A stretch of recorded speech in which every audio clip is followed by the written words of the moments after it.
খুঁটি পুজোটা দেখুন অনেকে অনেক আগে করে রাখে। কালী পুজো আমি জানি যে আমাদের দুর্গা হবে, তারপর লক্ষ্মী পুজো হবে, তারপর কালী পুজো, কিন্তু এটা আগে থেকে একটা করেছে। তার কারণ এই পুজোটা পিয়ালের বাড়িতে হলো, এই পিয়ালের বাড়ি থেকেই পুজোটা এবার রাস্তায় নিয়ে আসা হয়েছে। তো এটা একটু তাড়াতাড়ি করেই পুজোটা শুরু করেছে, কারণ প্ল্যানিং আছে কিভাবে কি করবে এগোবে। বিজেপি বাংলার দল নয়, বিজেপি বাংলাকে ঘৃণা করে, ঘেন্না করে। আজকে 100 দিনের কাজ, কত গরিব মানুষ তাদের টাকা আজকে মেরে ওরা বড় বড় কথা বলছে। আবাস যোজনার টাকা দেয়নি।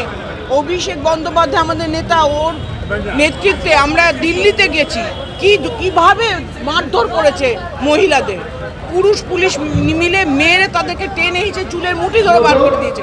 এরা বাংলাকে ঘৃণা করে, বিজেপি বাংলা বিরোধী।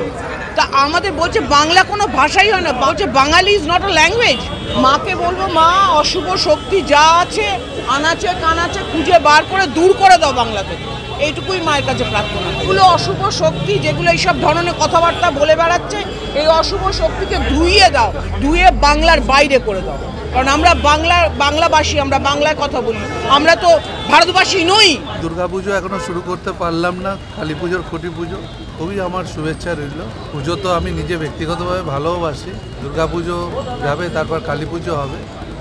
বাংলার দুর্গাপুজো, কালী পুজো এবং জগদ্ধাত্রী সবই, এবং সব পুজোই খুব ভালো করে হয়। সামনে গণেশ পুজো এখন বাংলাতে যত হচ্ছে, একটা সময় ভাবতাম মহারাষ্ট্রে হচ্ছে, সেজন্য বাংলাতেও যেভাবে গণেশ পুজো হচ্ছে, গণেশ চতুর্থী, সব পরপর পুজো এখন আছে। আর এই উৎসবের শুভেচ্ছা জানিয়ে গেলাম। পিয়াল খুব ভালো সময় আছে, ভালো করে ওরা পুজো করছে। আগেই মুখ্যমন্ত্রী নেতাজি ইন্ডোরে পুজো কমিটিগুলোকে নিয়ে মিটিং করেছে। শুধু পুজো বাংলায় হয় না তা না, সরকারও পুজোকে সহযোগিতা করে। প্রত্যেকটা পুজো কমিটিকে 1,10,000 টাকা করে। অনেক ছোটোখাটো বাংলায় পুজো হয়। 1,10,000 ইলেকট্রিসিটি বিলের 100%-এর মধ্যে 80% অফ, দমকল ফ্রি, পৌরসভা ফ্রি। এটা কোন সরকার? যারা বলে তারা কিছু জানেন। বাংলার কালচার, কৃষ্টি, সংস্কৃতি সম্বন্ধে তাদের কোনো ধারণা নেই। আমরা ছোটোবেলা থেকে পুজো নিয়ে অনেক ছোট থেকে পুজো করি। যারা বলে বাংলায় দুর্গা পুজো হয় না, তারা কিছু জানে না। নয় কিছু জানে না, নয় জেনে অনেক সময় না জানার ভান। বাংলায় তো দুর্গা পুজো দেখবার জন্য বিদেশ থেকে লোক আসে। কালচারাল হেরিটেজ সম্মান বাংলায় পেয়েছে।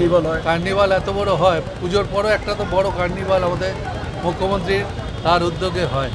বড় বড় যত পুজো আছে, ছোট পুজো আছে, সবাই সেখানে পার্টিসিপেট করে। জেলায় জেলায় হয়। পৃথিবীর সর্ববৃহৎ ফেস্টিভ্যাল হচ্ছে দুর্গা পুজো, তারপরে কালী পুজো, সবই এখানে খুব বড় করে হয়, ভালো করে হয়। যারা বলে তারা কিছু জানে না, তারা অজ্ঞ। কারণ বাংলা ভাষা আমাদের মাতৃভাষা। মাতৃভাষা হচ্ছে সবথেকে বড় বিষয়। আমি দেখুন সব ভাষাকেই সম্মান করি, কিন্তু বাংলা ভাষা আমাদের নিজেদের ভাষা। আজকের দিনটা আবার বলি 22শে শ্রাবণ, রবীন্দ্রনাথ ঠাকুরের আজকে মৃত্যুদিন।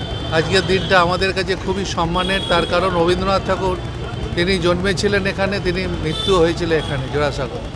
তাই মনে করি যারা বাংলা জানে না, এখানে ঈশ্বরচন্দ্র বিদ্যাসাগরের মূর্তি যারা ভাঙে, তাদের সম্বন্ধে আর বাংলা কী বলছে?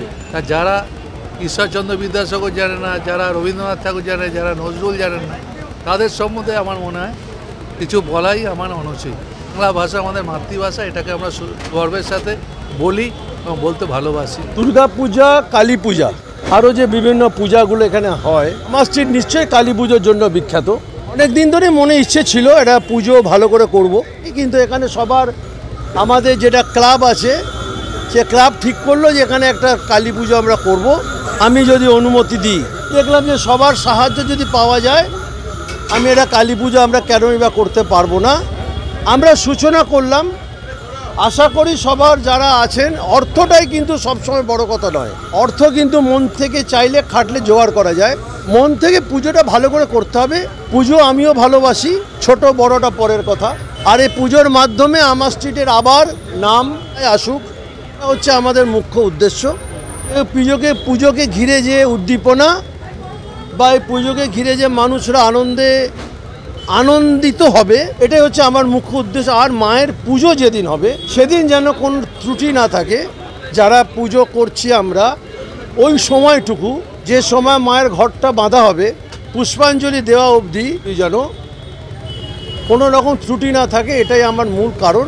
আজ 22শে শ্রাবণ, আবার আমি এখানে খুঁটি পুজো, সব মিলে জুলে একটু একাকার হয়ে গেছে। আজকের দিনে যারা আমাদের পাশে দাঁড়িয়ে আমাদের সাহায্যের হাত বাড়িয়ে দেওয়ার প্রতিশ্রুতি দিয়ে গেলেন, তাদের কাছে অনেক অনেক ধন্যবাদ। আমার মনস্কামনা পূর্ণ হতে চলেছে আগামী 20শে অক্টোবর, যে এখানে আমরাও একটা কালী পুজো করলাম। প্রাক রজত জয়ন্তী বর্ষে 24 বছর কালী পুজোর সূচনা হলো। আশা রাখবো মায়ের আশীর্বাদে, মা চেয়েছেন বলেই পুজো হচ্ছে, পুজোও সাফল্যমণ্ডিত হবে আর কি। আমাদের সব প্রোগ্রামেই মানুষ আমাদের ভালোবাসে। যাদের হাট তো নিশ্চয়ই, মানুষ না ভালো না বাসলে কখনো আসে না। সুজিতদা এত রাতেও এলেন, তার অত কর্মব্যস্ত দিনের পরেও, কাজে এটা ভালোবাসার জন্যই সম্ভব। মানুষ ভালোবাসেন, মানুষ সাথে আছেন, তাদের আশীর্বাদ পাচ্ছি, এটাই আমাদের কাছে অনেক। আমাদের পুজো একদমই সাবেকি পুজো, কোনো থিম নয়, শ্যামা মায়ের আরাধনা। একটা মণ্ডপ তো কিছু রাত হলে হবে, সেটা সময় মতো প্রকাশ হবে, তো তখন দেখতে পাবেন যে আমরা কি তৈরি করলাম।